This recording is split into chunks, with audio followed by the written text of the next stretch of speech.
RRB জেইতে আসা কিছু অঙ্কের প্রশ্ন নিয়ে এই ভিডিওতে আলোচনা করব। চলো শুরু করা যাক।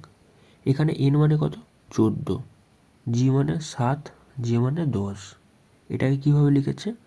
15, এখানে 10, 5 এরমভাবে লিখেছে। এটাকে এরমভাবে লিখেছে। সেক্ষেত্রে এখানে দেখো, এখানে +1 হচ্ছে, তারপর এখানে +3, এখানে -5। তাহলে এইখানেও সেম জিনিসটা হবে। কোথায় দেখতে হবে? এখানে কের ক্ষেত্রে যদি দেখি, কের ক্ষেত্রে এখানে 11, এন মানে 14, আই মানে 9। সেক্ষেত্রে প্রথমে +1 করেছে, মানে এল 12। তারপর এখানে কিউ, কিউ মানে কত হচ্ছে? এখানে কিউ মানে হয়ে যাচ্ছে তোমার বেসিক্যালি 17। এখানে +3 করেছে, তারপর এখানে ডি করেছে, সেটা মানে কত হয়ে যাচ্ছে? 4। এখানে -5। বুঝতে পারছো? ওই একই জিনিসই অ্যাপ্লাই করেছে। এখানে option 4 correct answer. A B C D এবং ই 5 জনের মধ্যে প্রত্যেকের একটি নির্দিষ্ট বয়স রয়েছে। ডি এর বয়স সি এর বয়সের 4 গুণ। এখানে এ, বি, সি, ডি, ই 5 জন আছে। ডি এর বয়স সি এর বয়সের 4 গুণ। তাহলে আমি সি এর বয়স যদি এক্স বছর ধরি, তাহলে এখানে ডি এর বয়স কত হচ্ছে? 4x। তারপর বলেছে এ এর বয়স সি এর বয়সের দ্বিগুণ। তাহলে এর বয়স সি এর বয়সের দ্বিগুণ। তাহলে এখানে 2x হয়ে যাচ্ছে এর বয়স। ডি এর বয়স বি এর বয়সের 5 গুণ। তাহলে এখানে বি এর বয়সের 5 গুণ বলেছে। সেক্ষেত্রে 4x / 5 এইটা যদি বি এর বয়স হয়, তাহলে এর সাথে 5 গুণ করলে 4x চলে আসছে, মানে ডি এর বয়স চলে আসছে। বুঝতে পারছো? এটা হচ্ছে মনে তো বেসিক্যালি ডি এর বয়স। বি এর বয়স হলো 12 বছর। তাহলে এখানে 4x / 5 যেটা বেরিয়েছে, এটা বি এর বয়স বেরিয়েছে, এর ভ্যালু কত বলেছে? 12 বলে দিয়েছে। তাহলে এখান থেকে আমি যদি কাটাকাটি করি, এখানে দেখো 4 3 12, তাহলে এক্সের ভ্যালু কত যাচ্ছে? 15। এক্সের ভ্যালু কত যাচ্ছে? 15। এখানে কি বলেছে? ই এর বয়স যদি এর বয়সের 3 গুণ হয়, এখানে ই এর বয়স এর বয়সের 3 গুণ, মানে যদি এর বয়স 2x হয়, তাহলে এখানে ই এর বয়স কত হবে? 6x। জাস্ট 3 দিয়ে গুণ করে দিয়েছি। তারপর এখানে জিজ্ঞাসা করেছে ই এর বয়স কত। আমাকে জিজ্ঞাসা করেছে কি 6x এর ভ্যালু কত। এক্সের ভ্যালু যদি 15 হয়, তাহলে 6x এর ভ্যালু কত হবে? 6 × 15। সেক্ষেত্রে 6 15 90। এইটাই তোমার অ্যান্সার। এটা দেখো অপশান 4-এ আছে। মোহন একটা ক্যাফেতে গিয়ে একটা কোমল পানীয় অর্ডার করলেন।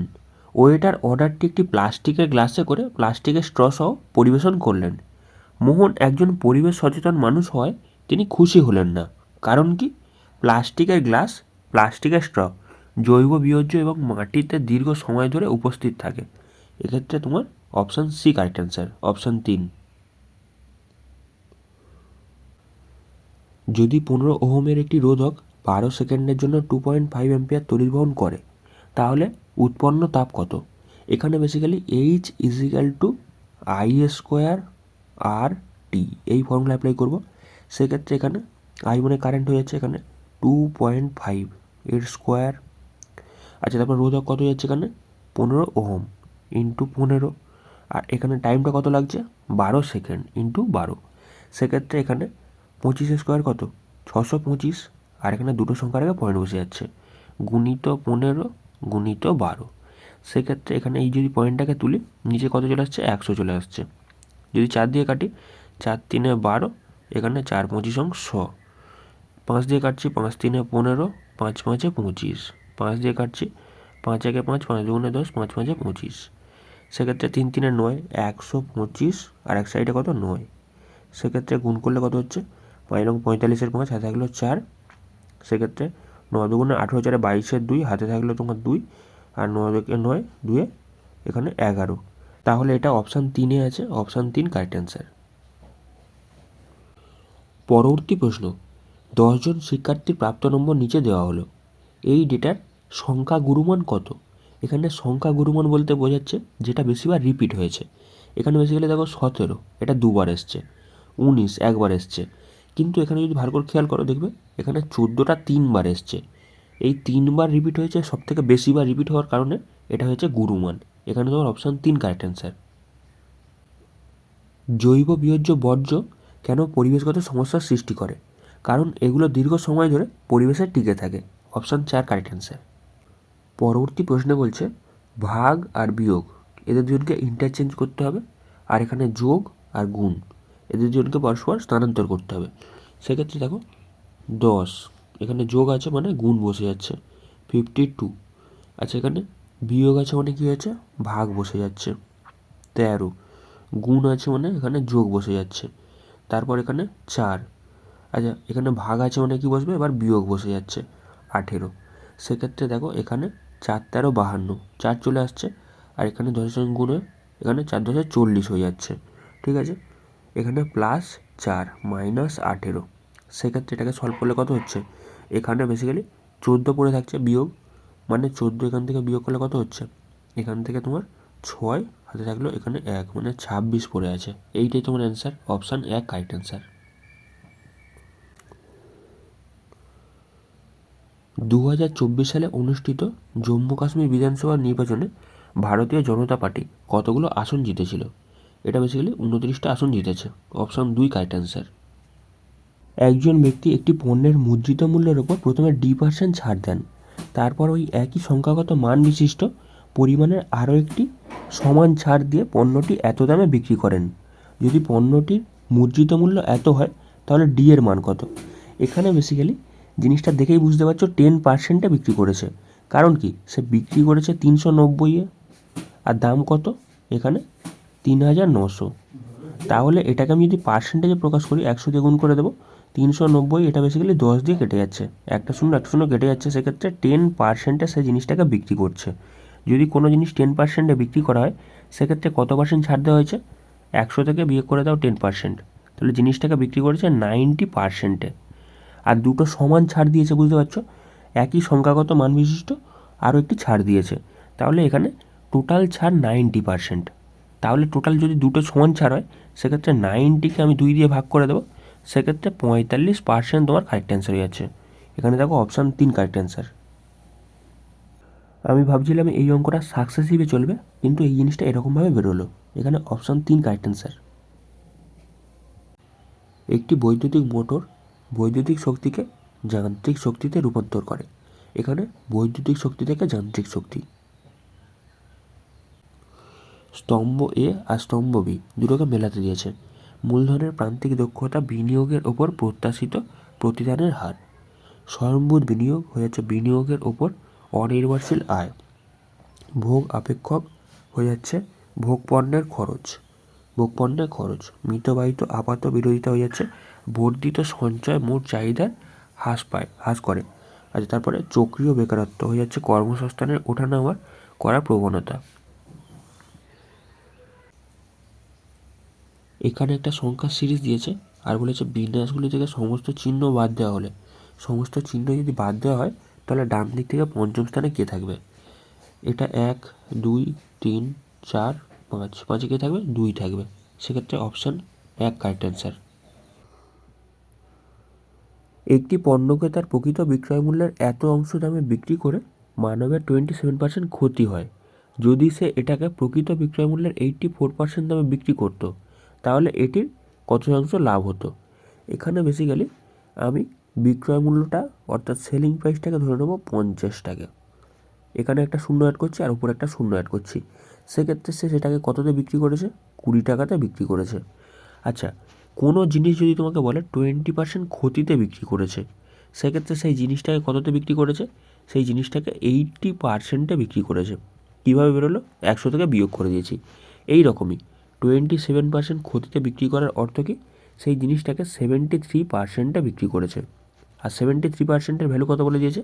এখানে 20। আর এখান থেকে আমি 100%-এর ভ্যালুটা পেয়ে যাব, জাস্ট এখানে 20/73 গুণিত 100। সেক্ষেত্রে এইটাকে সলভ করলে তোমার কত চলে আসছে? 27.39 এত চলে আসছে। আচ্ছা, এখানে বোঝার চেষ্টা করো, সে জিনিসটাকে যদি 84%-এ বিক্রি করতো, আমি জিনিসটার দাম কত ধরেছি? 50 টাকা। 50-এর আমি কী করবো? 84% বার করে নেবো। সেক্ষেত্রে কত চলে আসছে? 50 দিয়ে কাটলে এখানে 50 দুগুণে 100, 2 দিয়ে কাটলে 4 দুগুণে 8, 2 দুগুণে 4। সেক্ষেত্রে জিনিসটাকে 42 টাকায় বিক্রি করছে। তাহলে এখানে বোঝার চেষ্টা করো, এততে বিক্রি করেছে আর এততে বিক্রি করতো, তাহলে ডিফারেন্সটা কত? এখানে বেসিক্যালি ডিফারেন্সটা কত রয়ে যাচ্ছে? এখানে বেসিক্যালি 14.61 এর গ্যাপ হয়ে যাচ্ছে। আর এই গ্যাপটা কতর ওপরে? বেসিক্যালি 27.39, মানে এতটা বিক্রি করেছে প্রথমে, এতর ওপরে। আর এটাকে আমি পার্সেন্টেজে করে নেবো যে কত পার্সেন্ট তার এক্সট্রা লাভ হতো। যদি 84% বিক্রি করতো তাহলে তার কত এক্সট্রা লাভ হতো, মানে এত টাকা বেশি হতো। আর কতর ওপরে? এতর ওপরে। আর এটাকে পার্সেন্টেজে করে দিয়েছি, সেক্ষেত্রে আমার তোমার পার্সেন্টেজটা বেরিয়ে যাবে। যদি এইটাকে সলভ করি সেক্ষেত্রে তোমার চলে আসবে কত? 53.3%। এখানে তোমার অপশান 2 কারেক্ট অ্যান্সার। নিম্নলিখিত বিকল্পগুলির মধ্যে কোনটি মিথেন বা CH4 এর জন্য সঠিক লুইস গঠনকে প্রতিস্থাপন করে? একটি কার্বন পরমাণু একক বন্ধন সহ 4টি হাইড্রোজেন পরমাণুর সাথে আবদ্ধ থাকে। এখানে অপশান 2 কারেক্ট অ্যান্সার। জাপানের জাকসাইয়ের সহযোগিতায় লুনার পোলার এক্সপ্লোরেশনের মিশনের নাম কি? যেটা 2024 সালে অক্টোবরে ভারতের জাতীয় মহাকাশ কমিশন কর্তৃক অনুমোদিত হয়েছে। এটা হচ্ছে লুপেক্স। এখানে বেসিক্যালি ও মানে কত? 15, কিউ মানে 17, পি মানে 16। তারপর এটাকে কীভাবে লিখেছে? 16, 20, আর ও মানে কত হচ্ছে 15। মানে এখানে কি করেছে? +1 প্রথমটাতে, তারপর একটা +3 করেছে, তারপরেতে -1 করেছে। এইরকম কোথায় আছে দেখো, এটা বেসিক্যালি এইচের ক্ষেত্রে 8, তারপরে এম মানে 6, এন মানে 14, তারপর এখানে আই মানে কত? 9, আই মানে আবার 9, সেক্ষেত্রে কত যাচ্ছে এখানে? এম মানে 13। এখানেও দেখো সেম জিনিসটা করেছে। এখানে তোমার কত? +1, আর এখানেও +3, আর এখানে -1, সেম জিনিস, যার কারণে এখানে অপশান 3 কারেক্ট অ্যান্সার। যদি কোনো পরিবাহীর ওহমের সূত্র অনুসরণ করে তাহলে তড়িৎ প্রবাহ এবং ভোল্টেজের মধ্যেকার গ্রাফটি হবে সরলরৈখিক, সরলরেখা। এখানে অপশান 4 কারেক্ট অ্যান্সার। এখানে একটা লেটার সিরিজ দিয়েছে। এখানে ভি মানে কত? 22, সি মানে 3, এম মানে 6, পি মানে 16, 23, 26, 10, 17, 20, 4, 11, 14। সব জায়গায় খেয়াল করো -6 হয়েছে, -6, সব জায়গায় -6। এখানেও -6, এখানেও -6, সব জায়গায় -6 হয়ে আসছে। 4 থেকে যদি -6 করা হয় সেক্ষেত্রে কত হবে? এখানে 24 হয়ে যাচ্ছে। 24 মানে কি? এক্স। আচ্ছা, তারপর এখানে 11 থেকে -6 করলে এখানে 5 পড়ে থাকছে, 5 মানে এখানে কী হয়েছে? ই হয়ে যাচ্ছে। তারপর এখানে দেখো কত হচ্ছে? এখানে বেসিক্যালি 8 হয়ে যাচ্ছে, মানে কি এখানে সব জায়গায় -6 হচ্ছে। আর মানে কি এইচ। সেক্ষেত্রে দেখো এইটা কোথায় আছে? অপশান 2 আছে, 2 কারেক্ট অ্যান্সার। এখানে কিছু লেটার সিরিজ দিয়েছে। এম মানে কত? 13, এইচ মানে 8, কিউ মানে 17, আচ্ছা, তারপরে এল মানে 12।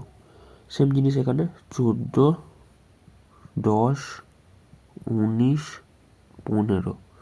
তারপর এখানে ভি মানে কত? 22, 17, 26, টি ইউ মানে 21, তারপর 7, 2, 11, 6। সেক্ষেত্রে কী হচ্ছে? এখানে বেসিক্যালি তোমার -5। এখানে দেখো না, এখানে বেসিক্যালি -5, এখানেও -5। বেসিক্যালি এইটাই ডিফারেন্স, বুঝতে পারছো? দেখেই বুঝতে পারছো ডিফারেন্স, গ্যাপটা এখানে কম আছে। সেক্ষেত্রে তোমার অপশান 2 কারেক্ট অ্যান্সার। সক্রিয়তার শ্রেণীর শীর্ষে কোন ধাতুটি রয়েছে? এটা হচ্ছে পটাশিয়াম, অপশান 3। 2024 সালে সাংহাই সহযোগিতা সংস্থা SCO, সাংহাই কোঅপারেশন অর্গানাইজেশন, এটা 23তম বৈঠক কোথায় হয়েছে? এটা হয়েছে ইসলামাবাদ, পাকিস্তান।